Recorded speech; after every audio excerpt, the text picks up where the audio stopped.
Next up in my Oscar-nominated series, we have Nyad, which is a film I didn't even hear about until it was Oscar-nominated. But it is about the marathon swimmer Diana Nyad and her 110-mile swim from Cuba to Key West, Florida. It's been nominated for Best Actress for Annette Bening, who plays Diana Nyad, and for Best Supporting Actress for Jodie Foster, who plays her best friend and coach. And those are the only awards that it's been nominated for. And I would say that of the two of those, I can understand why Annette Bening was nominated. Jodie Foster, I don't think she gave this role anything really unique. I've seen her play this role before, basically. And it feels like they just kind of wanted to get them both in there.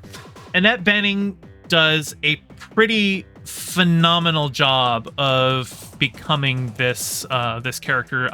Diana Nyad is she is a public figure. She has done newscasting and she's done interviews and stuff like that. So she's a known person. I think she was even on SNL once. And so she's this very driven character, very kind of selfish character, because she wanted to swim across the Gulf of Mexico when she was 28. She had an attempt when she was 28, and that's 30 years ago.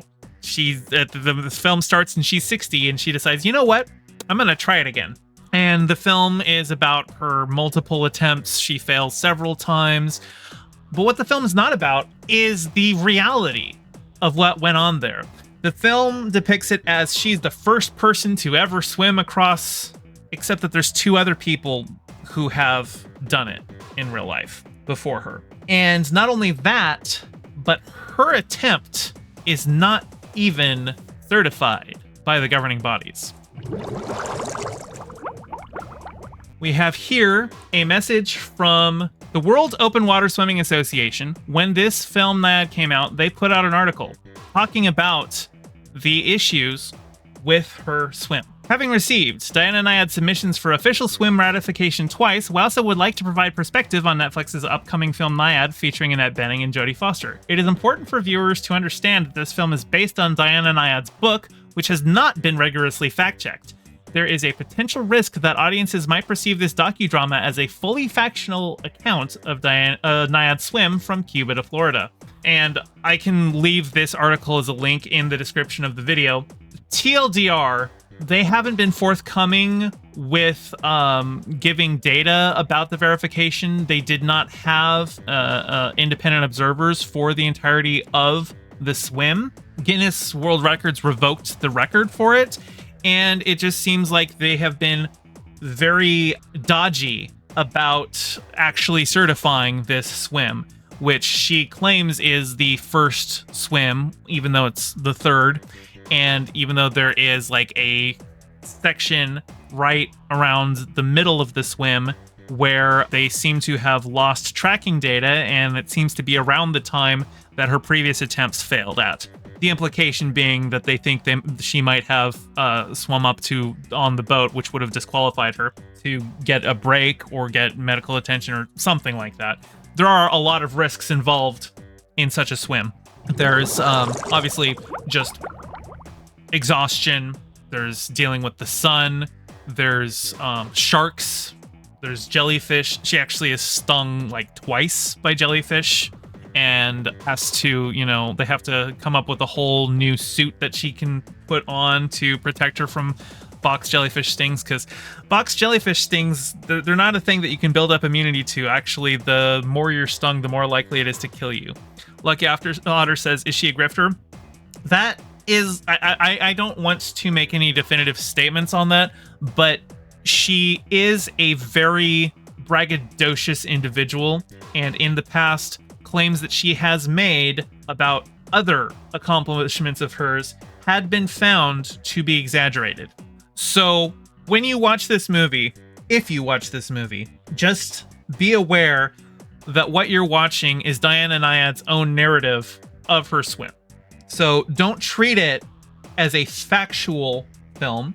Treat it as a sports film.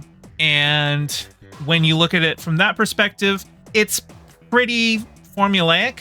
And I would say the most interesting thing about it is just watching the character of Diana Nyad herself as she is putting this desire to be, quote unquote, the first over her relationships with her friends and even, like, you know, the people on her team. She's a very brash and insensitive individual for a lot of the film, and I think Annette Bening portrays that all very well.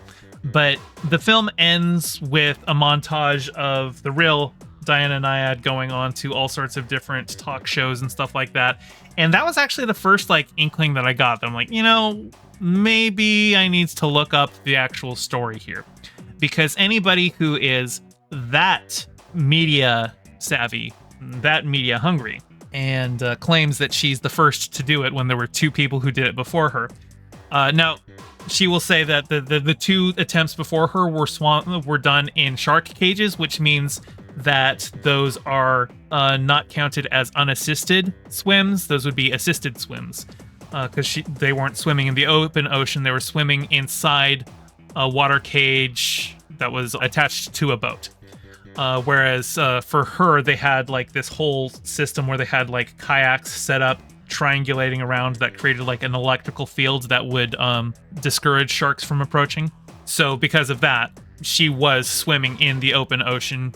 She had obviously like a guide to follow. They had like an LED strip hanging from the boat that she could use to make sure that her directionality is good and everything. But she's not just swimming in a cage. So if that's the argument, that she wasn't swimming in a cage, she's swimming out in the open, so she's the first to do it that way, then okay. But she's still not the first person to have swum from Cuba to Florida. It's been done before. Anyway, performance-wise, I think Annette Bening's fantastic here. I think Jodie Foster's fine. Annette Bening, I could see her getting the Oscar for this. Jodie Foster, this is a thanks for you being in the industry this long, but I don't think she's winning this one. Anyway, that's my thoughts. Hey, thanks for watching. Your view means a lot. Don't forget to toss me a like and subscribe and ring the bell. And drop a comment below telling me what you thought of the video. I stream Mondays and Fridays at 5 p.m. Pacific and Sundays at 2, so catch me live and join in on the convo. You can find all my socials in the description below, and thank you to all my patrons, with a very special shout out to my Whaled Shark tier patron Ryan D and my Anemone friend tier patron Piftle Cakes. Your support means the world. Catch you next time.